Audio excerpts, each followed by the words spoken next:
പെരുന്നാൾ ദിവസം ചെയ്യുന്ന സൽക്കർമ്മങ്ങളുടെ കൂട്ടത്തിൽ ഏറ്റവും മഹത്വമുള്ളത് ബലികർമ്മമാണെന്ന് നബി സല്ലല്ലാഹു അലൈഹി വസല്ലം തങ്ങൾ പറഞ്ഞ ഹദീസ് പ്രസിദ്ധമാണ്. പെരുന്നാൾ ദിവസം രാവിലെ സൂര്യനുദിച്ച് ഏറ്റവും ചുരുങ്ങിയ രൂപത്തിൽ പെരുന്നാൾ നിസ്കാരം നിർവഹിക്കാനും ഖുതുബ ഓതാനും മതിയായ സമയം കഴിഞ്ഞതിലും മുതലാണ് പെരുന്നാൾ ഉളഹിയത്ത് അറുക്കേണ്ട സമയം നമ്മുടെ മദ്ഹബ് പ്രകാരം ആരംഭിക്കുന്നത്. അവസാനിക്കുന്നത് അയ്യാമുത്ത് തശ്രീഖിൻ്റെ 3 ദിവസങ്ങളിലും ഉളഹിയത്ത് അറുക്കൽ അനുവദനീയമാണ്. 1-ാം ദിവസം കഴിഞ്ഞില്ലെങ്കിൽ 2-ാമത്തെയും 3-ാമത്തെയും ദിവസമൊക്കെ ഉളഹിയത്ത് അറുക്കാം. 3-ാമത്തെ അയ്യാമുത്ത് തശ്രീഖിൻ്റെ ദിവസം മഗ്‌രിബിൻ്റെ മുമ്പായി ആ കർമ്മങ്ങൾ നിർവഹിച്ചാൽ മതി എന്നാണ്, അതുവരെ അതിൻ്റെ സമയം ഉണ്ട് എന്നാണ് നമ്മുടെ മദ്ഹബ്. രാത്രി സമയത്ത് ഉളഹിയത്ത് അറുക്കാൻ പറ്റുമോ എന്ന ചോദ്യം ഫുഖാഹിന് അതിന് മറുപടി പറഞ്ഞത് പകൽ ചെയ്യുന്നതാണ് നല്ലത്.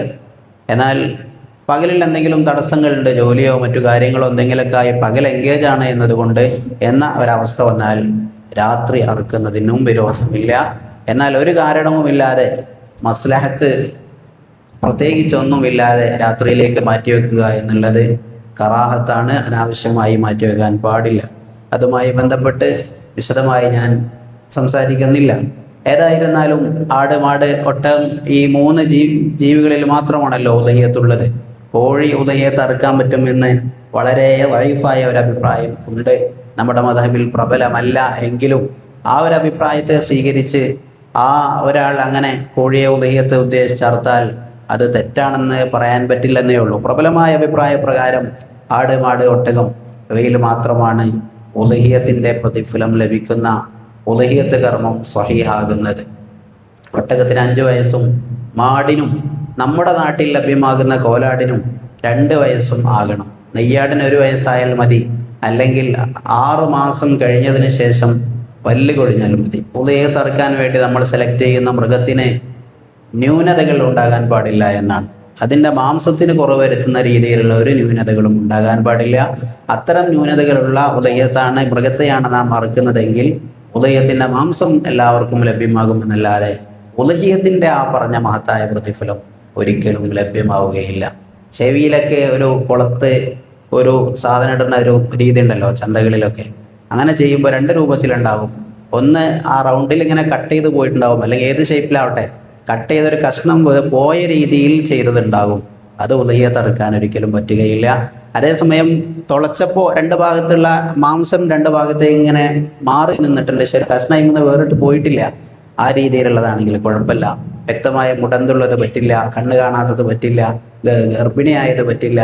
അങ്ങനെ മാംസത്തിന് കുറവ് വരുത്തുന്ന രീതിയിൽ മെലിഞ്ഞൊട്ടിയതൊന്നും ഉളഹിയത്തിന് പറ്റുകയില്ല.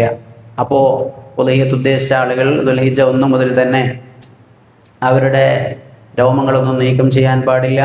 അതെല്ലാം ഉളഹിയത്തിൽ സാക്ഷിയാകാനും അതെല്ലാം അല്ലാഹുവിൻ്റെ അടുക്കൽ അനുകൂലമായി സാക്ഷി നിൽക്കുന്നതിനും കാരണമാണ് എന്ന് മഹാന്മാരായ ഫുഖഹാ പഠിപ്പിക്കുന്നത് കാണാം.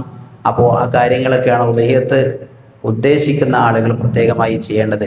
സുപ്രധാനമായി ശ്രദ്ധിക്കേണ്ട മറ്റൊരു കാര്യം, ഉളഹിയത്തിൻ്റെ മൃഗം കൊണ്ടുവരുമ്പോഴോ അതിനെ വീട്ടിലോ പരിസരത്തോ കെട്ടിയിടുമ്പോഴോ ഒക്കെ ഇത് എൻ്റെ ഉളഹിയത്താണ് എന്ന് അങ്ങനെ പറയാൻ പാടില്ല എന്നാണ്. അതായത് അങ്ങനെ പറഞ്ഞാൽ അതെൻ്റെ നിർബന്ധമായ ഉളഹിയത്താണ് എന്നതിലേക്കാണ് അത് പോവുക എന്നും, അതുകൊണ്ട് അങ്ങനെ പറയാതെ ഇത് എൻ്റെ സുന്നത്തായ ഉളഹിയത്താണ് എന്ന് തന്നെ പറയാവൂ. അല്ലാതെ ഇതെൻ്റെ ഉളഹിയത്താണെന്നൊരു മൃഗത്തെ കാണിച്ചു പറഞ്ഞാൽ അത് നിർബന്ധമായ ഉളഹിയത്താവുകയും, പിന്നെ നിർബന്ധമായ ഉളഹിയത്തിന് ഒരുപാട് നിബന്ധനകളുണ്ട്. അത് ഫക്കീർ മിസ്കിന് മാത്രമേ കൊടുക്കാൻ പറ്റുള്ളൂ. നാട്ടിൽ ഫക്കീർ മിസ്കിൻ അല്ലാത്ത ഒരാൾക്കും കൊടുത്താൽ അത് സ്വഹിയാവുകയില്ല. നാട്ടിൽ തന്നെ കൊടുക്കൽ നിർബന്ധമാണ്. ഉളഹിയത്തിൻ്റെ മാംസം പുറത്ത് കൊടുക്കാൻ പറ്റുമോ? എന്താ ഉത്തരം? സുന്നത്തായ ഉളഹിയത്താണെങ്കിൽ നാട്ടിൽ ഫക്കീർ മിസ്കിന് കുറച്ചെങ്കിലും കൊടുത്തിട്ടുണ്ടെങ്കിൽ ബാക്കി പുറത്ത് കൊടുക്കുന്നതിന് കുഴപ്പമില്ല. നിർബന്ധമായ ഉളഹിയത്താണെങ്കിലും നേർച്ചയായ ഉളഹിയത്താണെങ്കിലും നാട്ടിൽ മുഴുവനായി കൊടുക്കണം. ഉളഹിയത്തിൻ്റെ മാംസം വിൽക്കാൻ പറ്റുമോ? ഫക്കീർ മിസ്കിനായ ആളുകൾക്ക് വിൽക്കുന്നതിന് വിരോധമില്ല. അല്ലാത്ത ആളുകൾക്ക് അത് ഉപയോഗിക്കാൻ മാത്രമുള്ള അനുവാദമേ ഉള്ളൂ, വിൽപ്പന നടത്താനുള്ള അനുവാദം ഇല്ല. ഉളഹിയത്ത് അറുത്തതിൻ്റെ തോല് ഒരിക്കലും വിൽപ്പന നടത്താൻ പാടില്ല. ആർക്ക്? ഉളഹിയത്ത് അറുത്ത ആൾക്ക് അത് വിൽപ്പന നടത്താൻ പാടില്ല. അതുപോലെ തന്നെ ധനികരായ ആളുകൾക്കോ അറുക്കുന്ന ആളുകൾക്ക് കൂലിയായിട്ടോ പള്ളിയുടെയോ മദ്രസയുടെയോ ദർസിൻ്റെ ആവശ്യത്തിനോ ഒന്നും അത് വിൽപ്പന നടത്തുന്നത് അനുവദനീയമല്ല. അത് അറുത്ത ആൾക്ക് ഉപയോഗിക്കുന്നതിന് കുഴപ്പമില്ല. സുന്നത്തായ ഉദഹിയത്ത് അറുത്തതാണെങ്കിൽ അവർ പേഴ്സണലി അത് ഉപയോഗിക്കാൻ പറ്റിയ രീതിയിൽ അങ്ങനത്തെ തോലുമായി ബന്ധപ്പെട്ട പ്രൊഡക്ഷനും കാര്യങ്ങളുള്ള ആളുകൾക്ക് അത് സാധ്യമാവുള്ളൂ.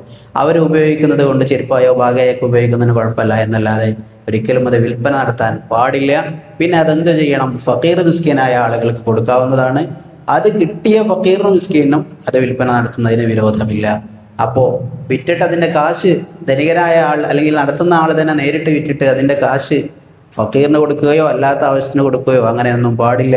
അപ്പോൾ സുന്നത്തായ ഉദഹിയത്തും നിർബന്ധമായ ഉദഹിയത്തും തമ്മിൽ ഇങ്ങനെ പല വിഷയത്തിലും മാറ്റങ്ങൾ ഉണ്ട്. അല്ലാഹു സുബ്ഹാനഹു വ തആല എല്ലാ നിയമങ്ങളും നിബന്ധനകളും എല്ലാം അനുസരിച്ച് അള്ളാഹുവിൻ്റെ വജ്ഹ് ഉദ്ദേശിച്ച് അത് നടത്താനുള്ള തൗഫീഖ് നമുക്ക് നൽകുമാറാവട്ടെ. ധനികരായ ആളുകൾ ആണ് എങ്കിൽ പൂച്ചക്ക് പോലും അതിൻ്റെ മാംസം കൊടുക്കാൻ പറ്റില്ല എന്നാണ്. പാവപ്പെട്ട ആളുകൾ കൊടുക്കും. കാരണം ധനികരായ ആളുകൾക്ക് ഇത് ഉപയോഗിക്കാനുള്ള അനുവാദമുള്ളത് മിൽക്ക് ആകുന്നില്ല, ഉടമസ്ഥാവകാശം വരുന്നില്ല എന്നാണ് പറയുന്നത്. അപ്പോൾ ആ കാര്യങ്ങളൊക്കെ നമ്മൾ ഫക്കീർ സക്കാത്തിൻ്റെ അവകാശങ്ങൾ വിട്ട ഫക്കീർ മിസ്കീൻ ഉൾപ്പെട്ട ആളല്ല നമ്മളെങ്കിൽ ഇക്കാര്യമൊക്കെ നമ്മൾ ശ്രദ്ധിക്കേണ്ടതുണ്ട്.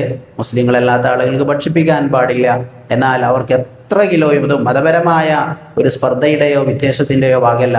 എത്ര കിൻഡലെ മാംസവും നമുക്ക് വാങ്ങിക്കൊടുക്കാം. ഉദഹിയത്തിൻ്റെ മാംസം അവർക്ക് കൊടുക്കാനുള്ളതല്ല. രാവണ പായസം നമുക്ക് കുടിക്കാനുള്ളതല്ല. ഒരു രണ്ട് മതമാകുമ്പോൾ ഓരോ മതത്തിനും അതിൻ്റെതായ കണ്ടീഷൻസും നിബന്ധനകളൊക്കെ ഉണ്ട്. ഈ റൂൾസ് എല്ലാം പാലിച്ച് ആർക്ക് നിന്നു പോകാൻ പറ്റുന്നുവോ അവർക്കാണ് മുസ്ലിം എന്ന് ഇസ്ലാമിൽ പറയുക, മറ്റു മതങ്ങളിൽ അവരുടെ മതസ്ഥർ എന്ന് പറയുക.